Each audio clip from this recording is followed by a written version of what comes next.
내 이름은 김철호 72 먹은 평범한 노인이에요.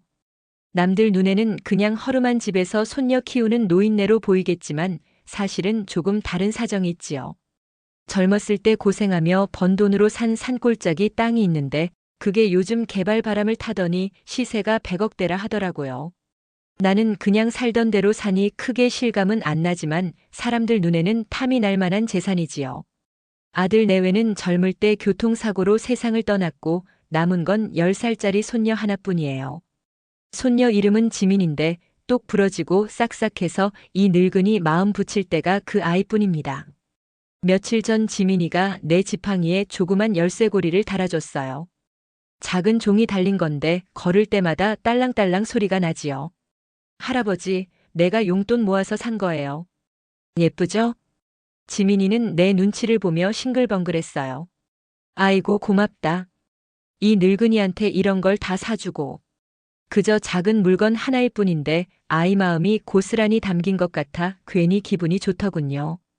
종소리가 나면 왠지 지민이가 곁에 있는 듯 했고 걷는 발걸음도 가볍게 느껴졌습니다. 며칠 전 일이에요. 따로 사는 딸 미정이가 전화를 해왔습니다. 아버지, 요즘은 좀 어떠세요? 눈도 오고 날씨가 매섭다던데. 겉으로는 걱정하는 말투였지만 내 귀에는 뭔가 마음이 급한 소리가 묻어나더군요.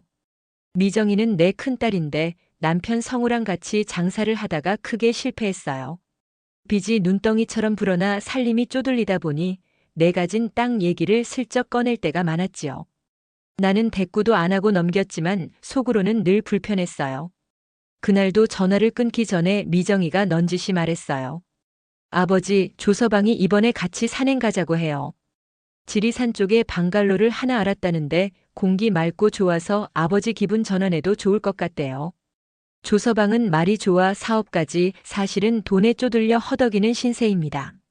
내 앞에서는 늘 깍듯하게 굴지만 눈빛에는 묘한 계산이 느껴지곤 했어요. 내가 이 나이에 무슨 산행이냐? 그냥 집에 있는 게 편하지. 대꾸를 그렇게 했더니 미정이는 웃는 듯 하면서도 단단히 다짐한 목소리로 덧붙였습니다. 아버지, 이번엔 꼭 가세요. 조서방도 많이 준비했다 하니까요. 수화기를 내려놓고 나니 가슴 한쪽이 서늘해졌습니다. 평소라면 나 같은 늙은이를 번거롭게 산에 데리고 갈 리 없는 사람들이 왜 이렇게 열을 올릴까 싶었거든요. 나는 그날 아침부터 마음이 불편했어요. 조서방이 집 앞까지 차를 몰고 와서는 활짝 웃으며 나를 불렀지요. 장인어른 날씨 끝내줍니다. 오늘 공기 쐬면 기분 확 달라지실 거예요. 겉으로는 상냥했지만 나는 그 웃음 속에 알 수 없는 긴장이 묻어나는 걸 느꼈습니다. 등산화 끈을 매며 대꾸했지요. 내 나이에 무슨 산행이냐? 발만 시릴 게 뻔한데. 그러자 조서방은 내 어깨를 두드리며 가볍게 웃었습니다. 걱정 마세요. 제가 옆에서 다 챙겨드리겠습니다. 차 안에서 한참 달리던 중 조서방이 내 손에 들려있던 휴대폰을 가리켰습니다. 장인어른 무겁지 않으세요? 제가 가방에 넣어드릴게요. 산에서는 배터리도 빨리 닳으니까 아예 꺼두시는 게 좋아요. 나는 순간 고개가 갸우뚱했지만 별 생각 없이 그 말을 따랐습니다. 휴대폰을 건네주고 나니 괜히 허전했어요. 요즘은 누구나 휴대폰이 곁에 있어야 안심이 되잖아요. 눈이 소복이 쌓인 도로를 달려 지리산 자락에 닿았을 때 나는 괜히 심장이 빨리 뛰는 걸 느꼈습니다. 산길로 들어서자 하얀 눈이 바람에 흩날리며 시야를 가렸습니다. 장인어른 조금만 더 가면 방갈로가 나옵니다. 잠시 거기서 쉬었다 가면 돼요. 성우의 말이 이상하게 크게 울려 들렸습니다. 그때부터였을 겁니다. 내 안에서 알 수 없는 불안이 조금씩 자라나기 시작했어요. 산길을 따라 한참을 오르니 눈 속에 파묻힌 낡은 방갈로 하나가 보였어요. 오래전에 지어놓고 버려둔 듯 벽은 삐걱거렸고 창문은 반쯤 깨져 있었습니다. 여기에요. 잠깐 쉬었다 가시죠. 성우는 능숙하게 문을 열고 나를 안으로 안내했습니다. 안은 썰렁했지만 눈바람을 막아주니 그 자체로도 따뜻해 보였지요. 나는 두툼한 장갑을 벗으며 중얼거렸습니다.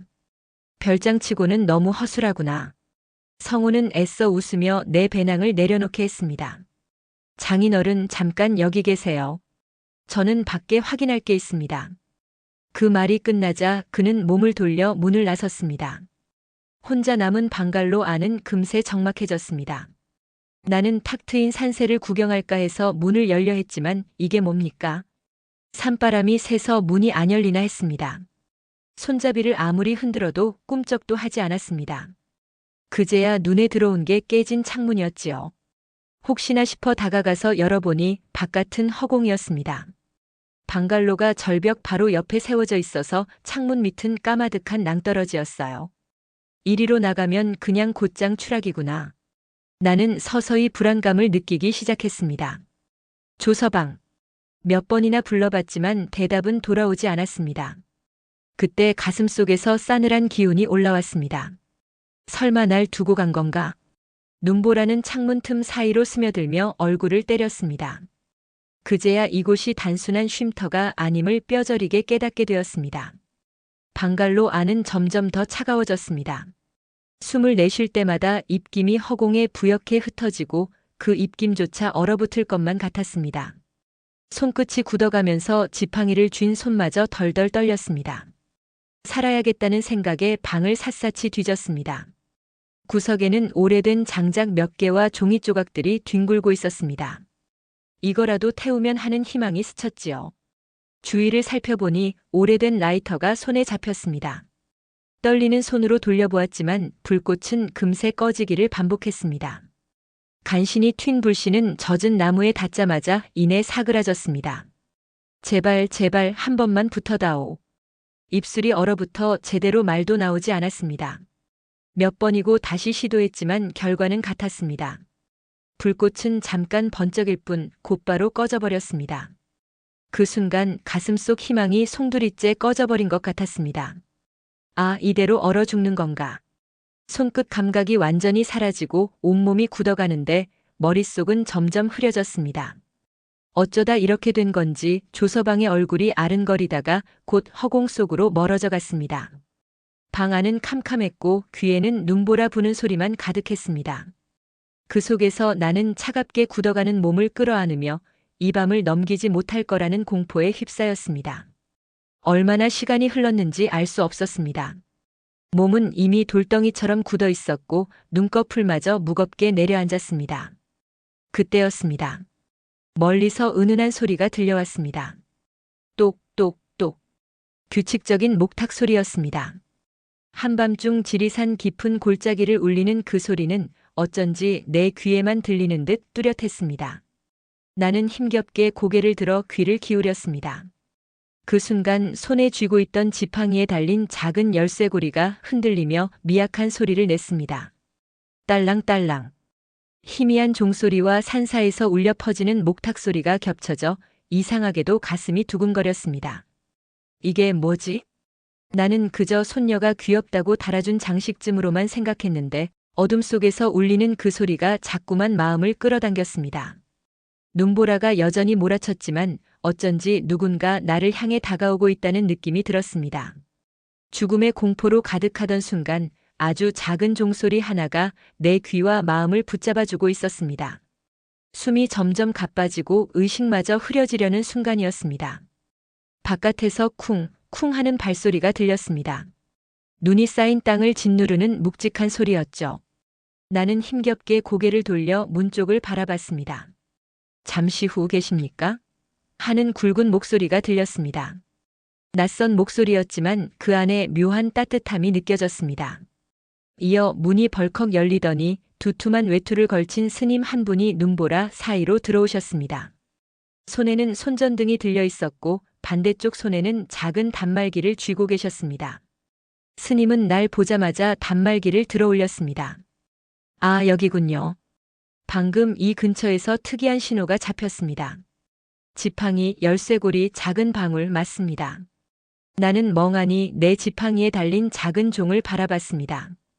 그저 장식인 줄만 알았는데 그게 이렇게 사람을 불러오다니. 이제 괜찮습니다. 어르신, 얼른 불부터 지펴야겠군요. 스님이 다급하게 말하며 나를 부축했습니다. 그제야 가슴 깊숙이 살아날 수도 있다는 희미한 희망이 스며들었습니다.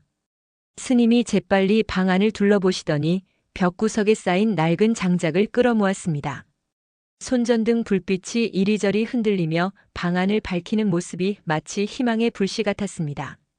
추위가 제일 무섭습니다. 얼른 따뜻하게 해야 해요. 스님은 허리춤에서 작은 라이터를 꺼냈습니다. 순간 불꽃이 튀더니 마른 솔잎이 타올랐습니다. 곧이어 장작이 붙으며 방 안이 환해졌습니다. 나는 불길을 멍하니 바라봤습니다. 얼어붙은 몸에 온기가 스며드는 순간 억눌렸던 감정이 북받쳤습니다. 스님, 난 이제 끝이라고 생각했소. 정말 이렇게 죽는 줄 알았소. 내 목소리는 떨리고 눈가에는 눈물이 맺혔습니다. 스님은 따뜻한 눈빛으로 나를 바라봤습니다. 괜찮습니다. 지금은 불이 있고 제가 있지 않습니까?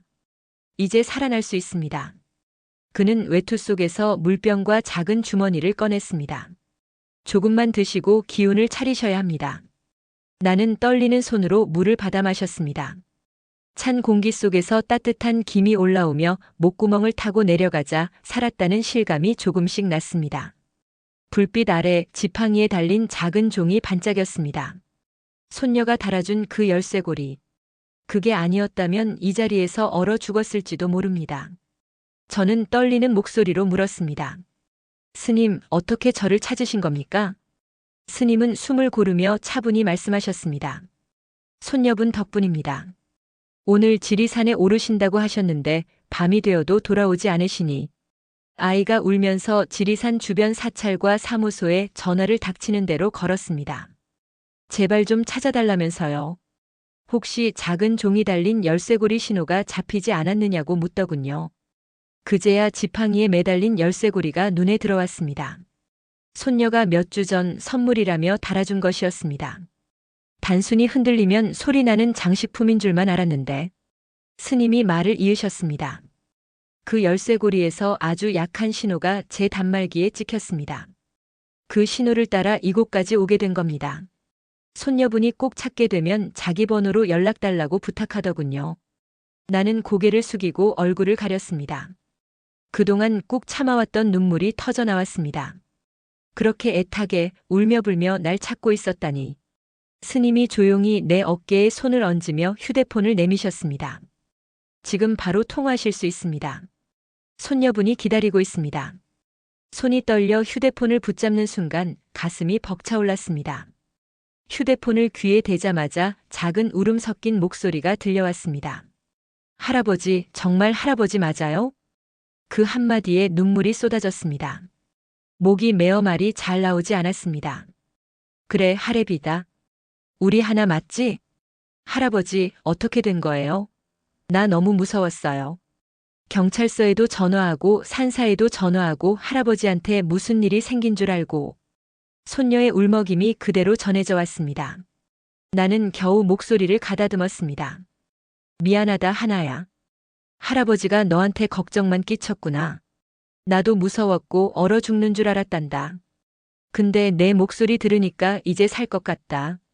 전화기 너머에서 흐느끼는 소리가 들렸습니다. 할아버지, 제발 다시는 나 혼자 두지 마세요. 저는 할아버지밖에 없는데. 나도 울음을 삼키며 대답했습니다. 그래, 앞으로는 절대 떨어지지 말자. 할아버지가 끝까지 너랑 함께 할 거다. 너 때문에 너만 생각하면서 버틴 거야. 하나야, 할아버지 곁에 있어줘서 고맙다. 서로 목소리만 들어도 가슴이 벅차올랐습니다. 눈물과 함께 웃음이 섞였고 두 손은 휴대폰을 꼭 움켜쥐었습니다. 그 순간 세상의 어떤 풍경보다 따뜻한 온기가 마음을 채웠습니다. 스님께 인사를 드리고 산사를 내려오는 길 구조대가 동행해 주었습니다.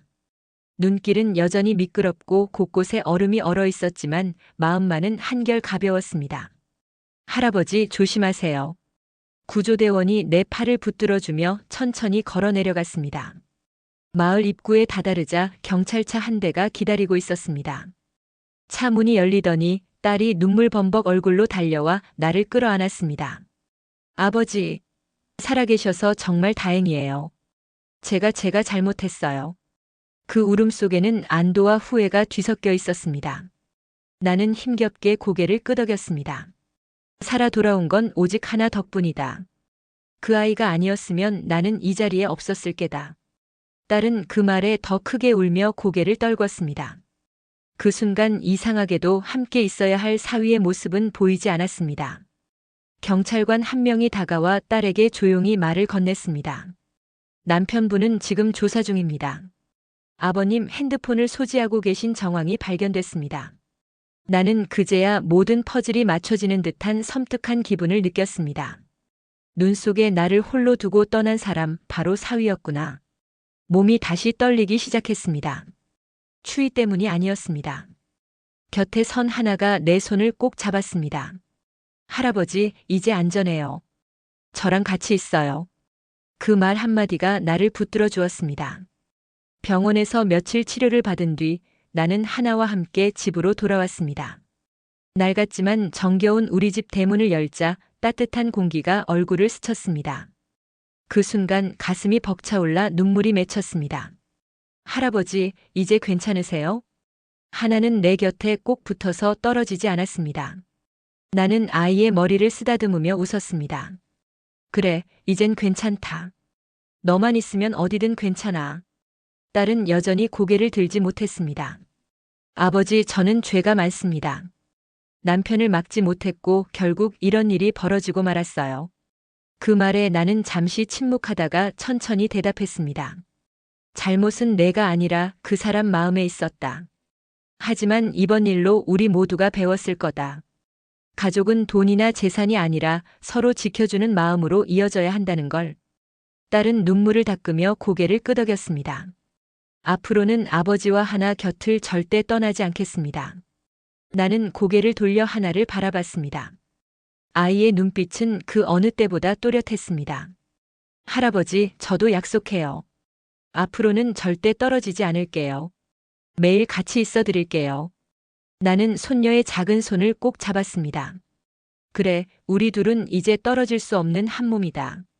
할아버지가 끝까지 지켜줄게. 창밖에는 아직 눈이 소복히 쌓여 있었습니다. 하지만 집 안에는 따뜻한 웃음과 눈물이 가득 번져 있었습니다. 가족이라는 이름이 다시금 내 삶을 지탱해주고 있음을 깊이 느꼈습니다.